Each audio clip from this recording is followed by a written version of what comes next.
Welcome to the Road to Redemption podcast with your host, Cam Williamson.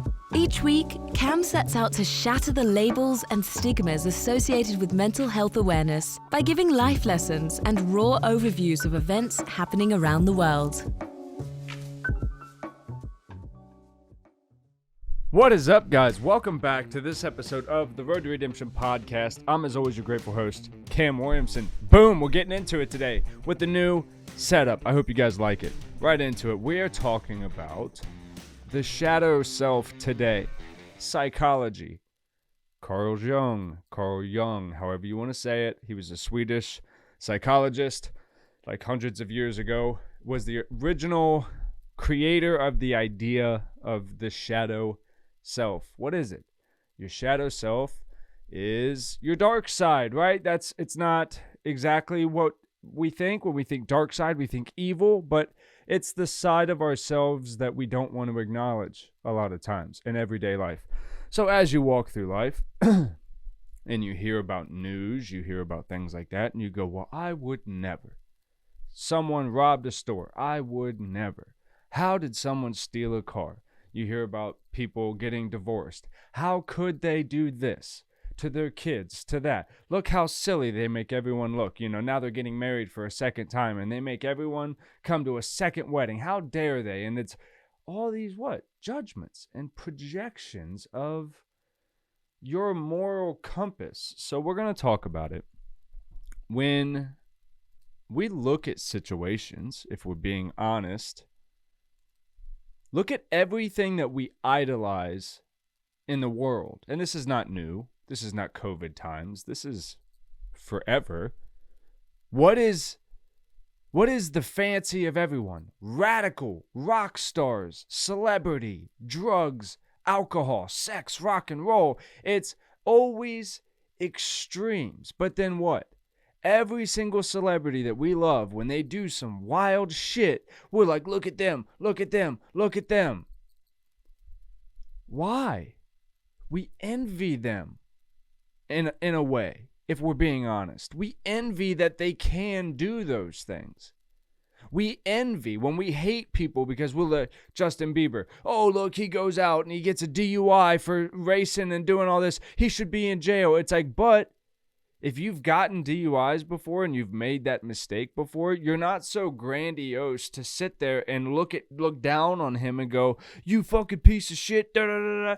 And it's like, if you're willing to look at what you yourself are actually capable of, you're capable of a lot of rough stuff, guys.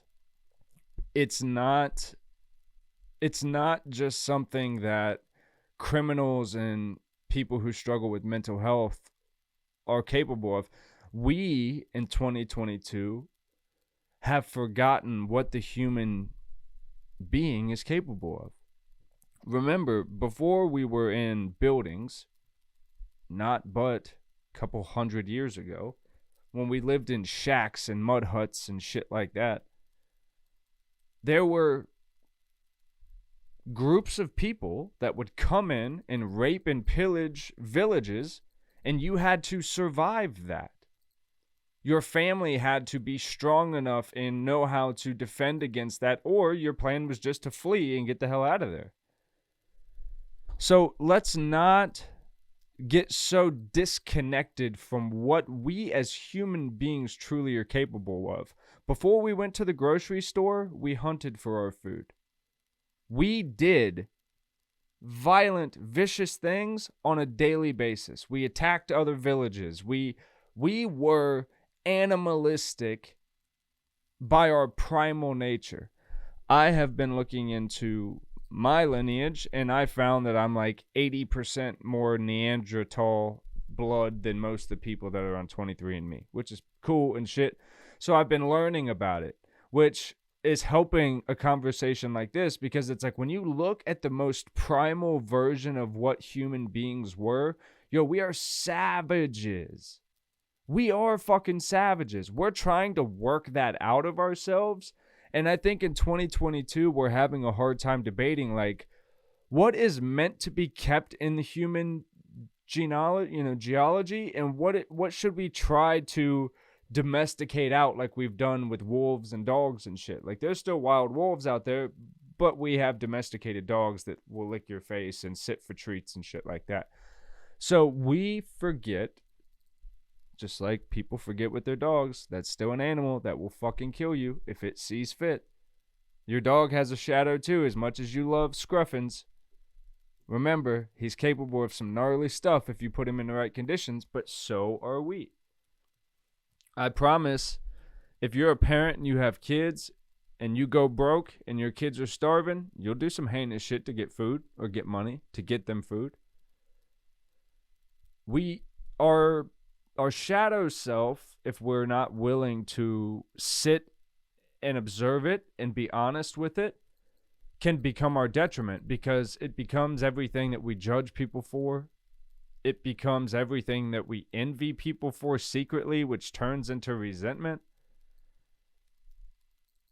And then you become easily swayable, to be very honest. When you aren't willing to face the darker sides of what you're capable of, you're very gullible to fall for people being like, hey, come join our group where we're pointing at this guy or this group or this political party and we're calling them a piece of shit. Come join our group where we're grandstanding and all this. And it's like, I think that's the opposite of where we should be going in mental health, right?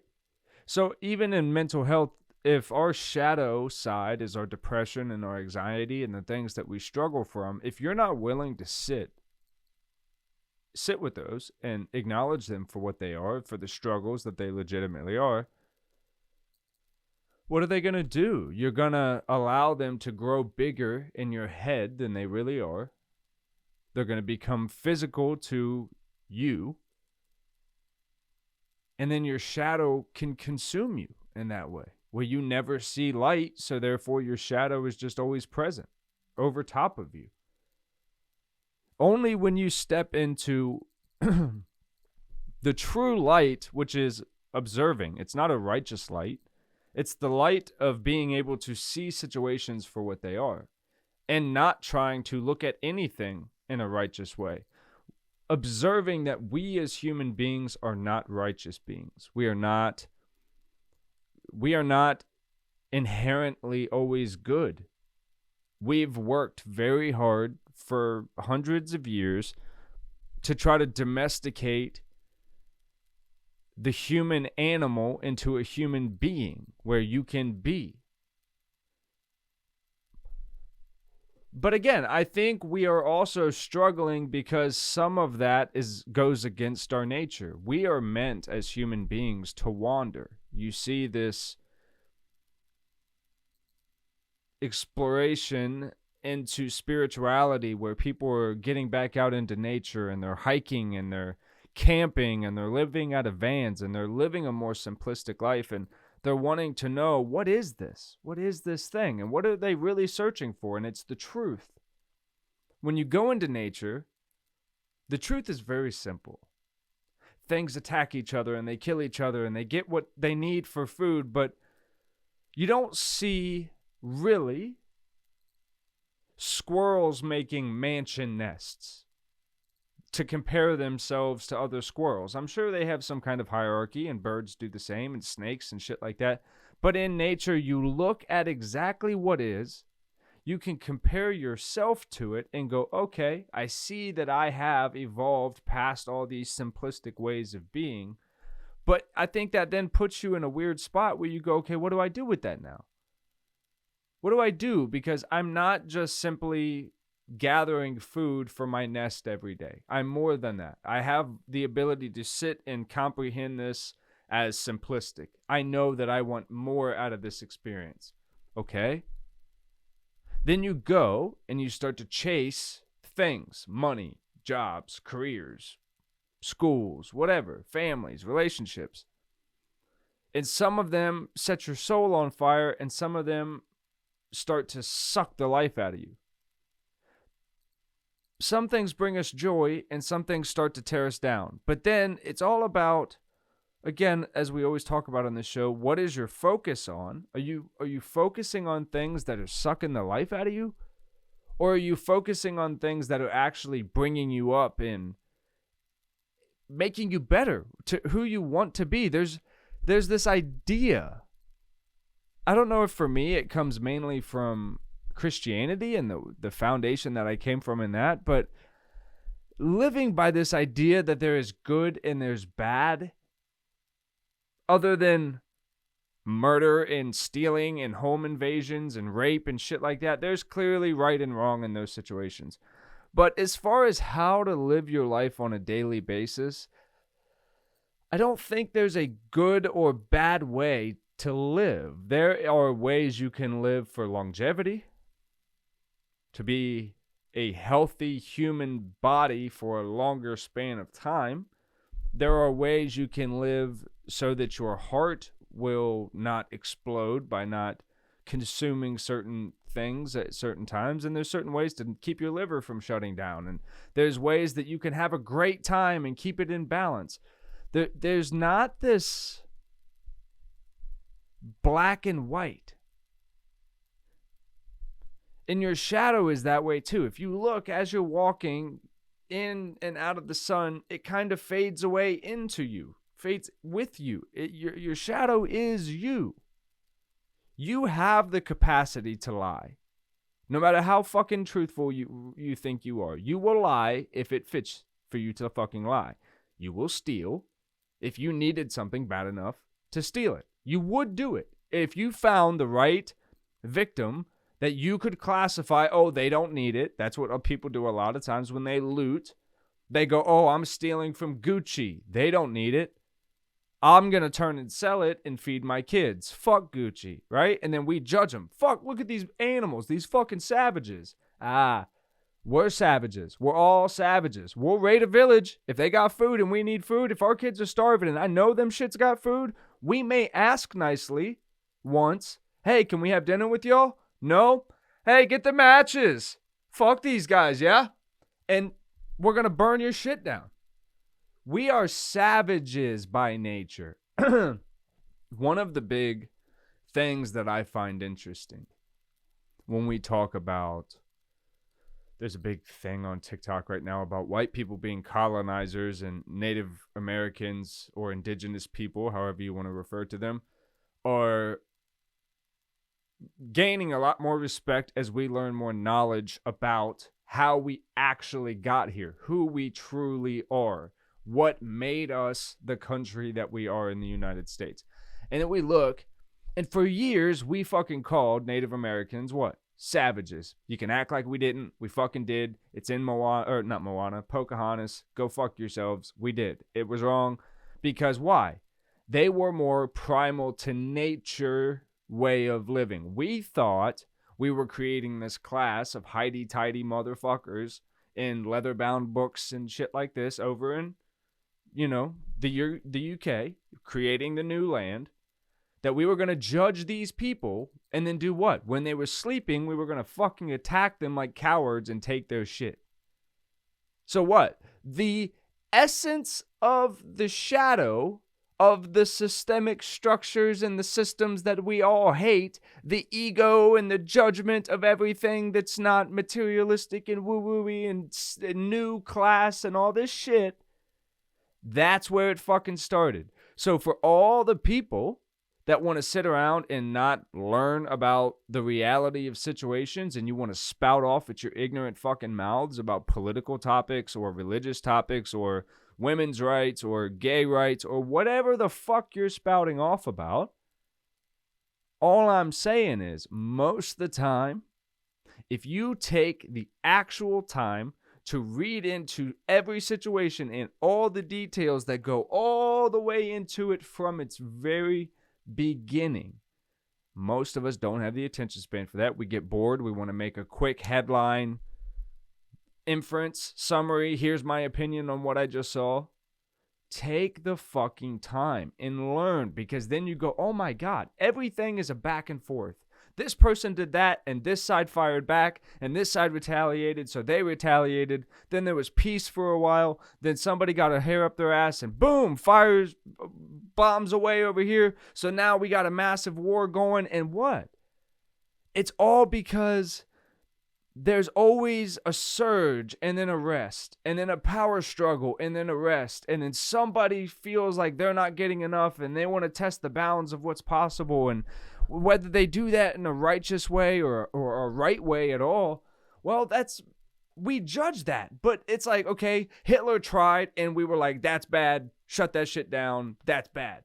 But then we have like the president of the United States of America that we call the leader of the free world, and we call that as like a righteous position. And then when we get people that are in there like Donald Trump or even our current president Biden, you hear a lot of people going, well, that's not becoming of the president of the United States of America. It's like, well, look at the United States of America. Look at who we are.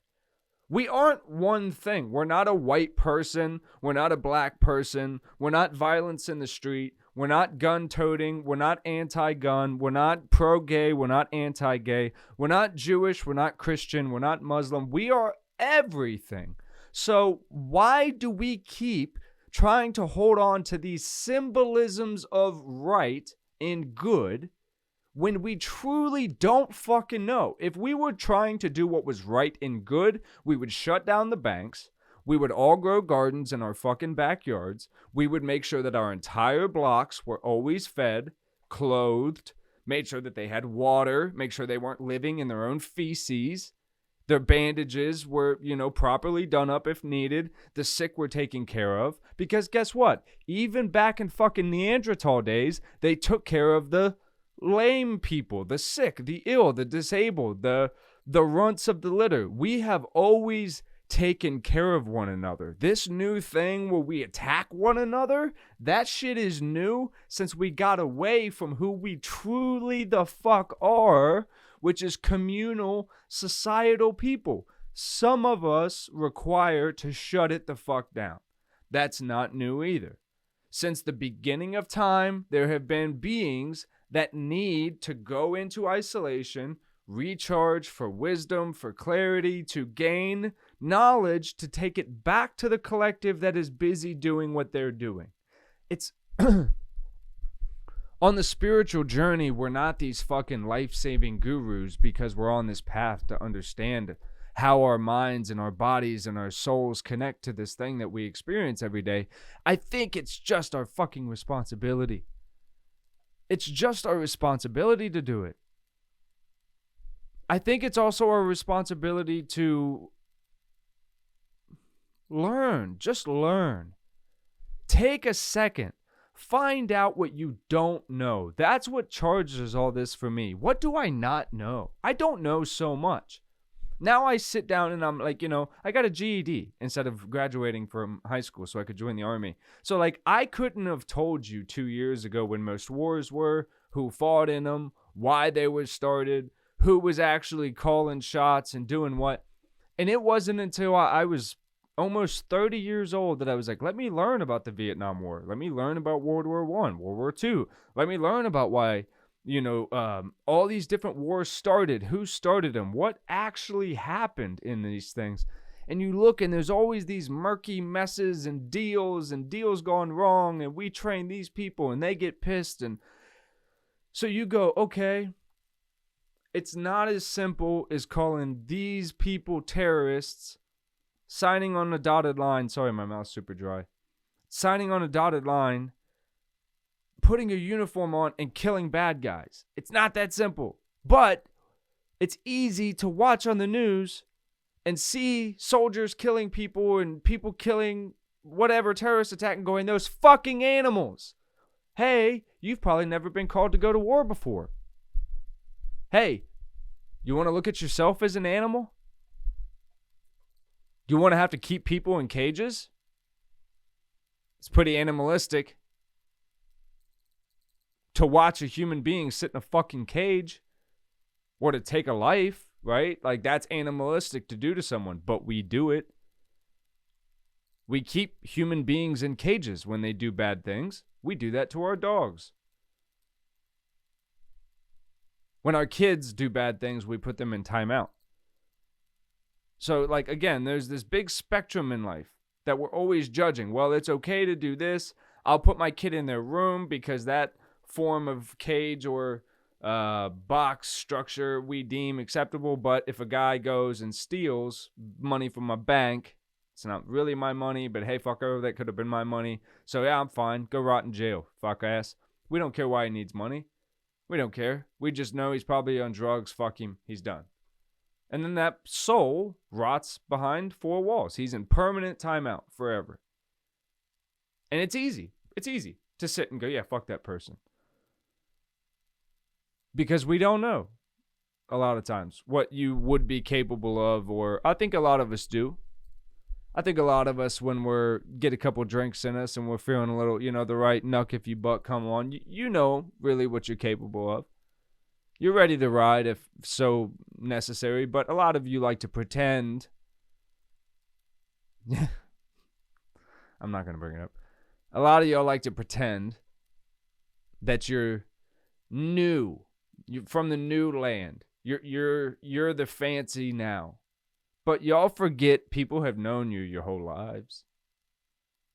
I'm not saying that your past should ever be held against you, but know what you are capable of doing from your past. I, as a human being, am capable of drinking and driving, possibly hurting people by doing stuff like that.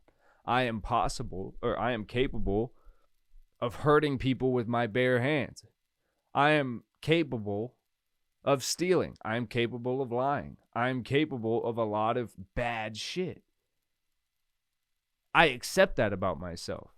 I accept it so I can keep it the fuck in check. I'm honest about it so others can keep it in check. I think it lets you release so much pressure off yourself when you're willing to sit and go, yeah, I'm still a fucking animal at heart. I'll rip a motherfucker apart for the right condition. Mess with my kids. My thing is, I got all girls, man. Life has blessed me with that throughout my whole life. I was raised by all women. I've dated only women. That's just how I roll. I fucking have all daughters in my life. I have my wife now. I have women in my life. I have women in all parts of my life, from my past to my current, I'm telling you, I have a thing in me. I don't know if it's Neanderthal. I don't know if it's fucking current. I don't know what it is. But if you fuck with one of the women that is currently in my life, has ever been in my life, and I find out about it, the fucking possibilities are endless, my friend. And that comes from a place of true recognition, of sitting in jails and sitting in therapy offices and sitting in mental hospitals, explaining situations, going, why do I feel like it's okay? And they go, yeah, that's not okay. We got to work on that. And it always comes when I feel like one of the women in my life could be in danger. I will do wild shit to the seeming outside world to keep them safe or to make sure that they're taken care of. Outside of that, it's hard to get me real riled up. I don't let little young guys puffing out their chest bother me. I don't let loud music and big trucks and guns and shit like that intimidate me. I'm not that kind of guy. I don't fear violence in any way. I don't fear calm either. I prefer calm.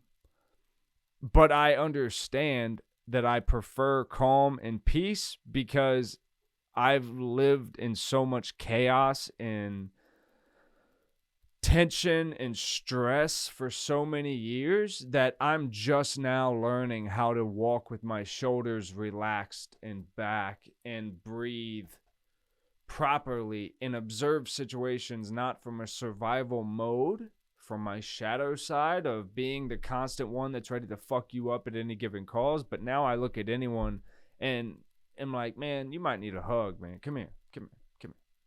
I'm that guy. I that's always been me.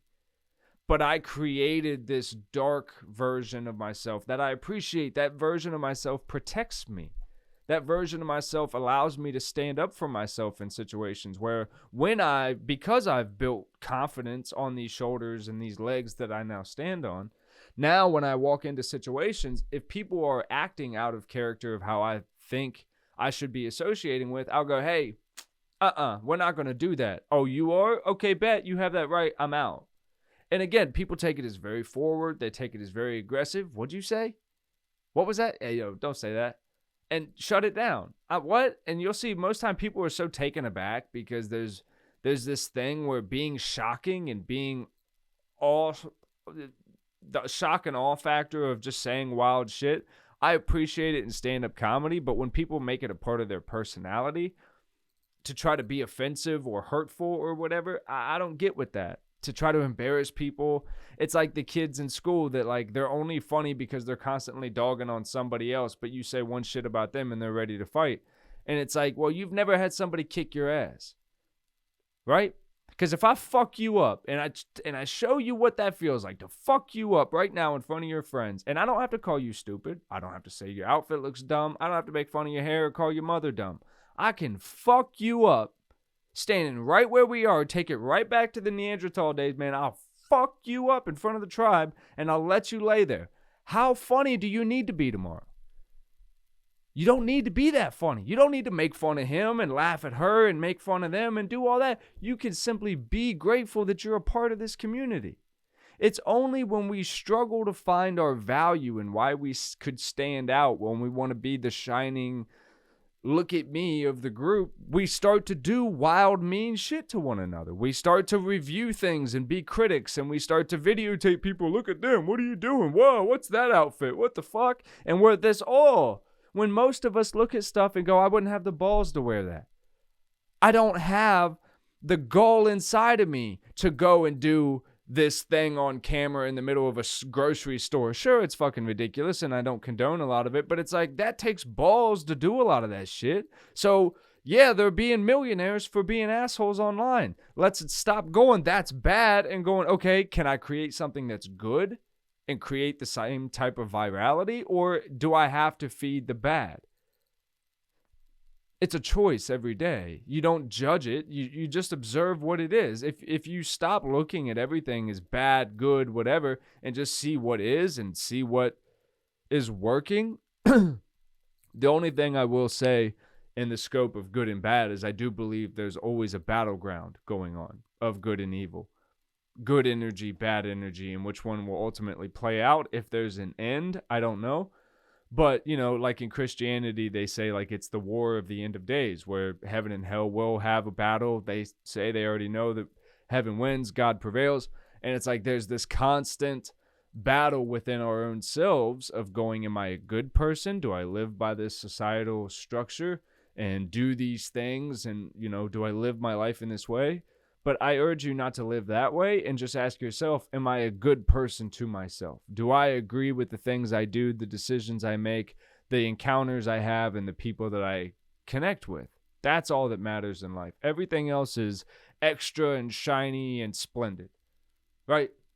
I love you so much. I'm going to play a video. Lil Durk got his face blown off in a concert this past weekend. I'll play you guys the video. Shit was crazy. Hope he's okay. Love you guys. We'll see you next week. Go check everything out. Like, subscribe, hit the bell. Love you.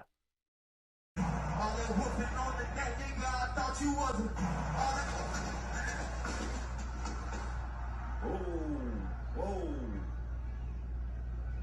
You all right, bro? That one came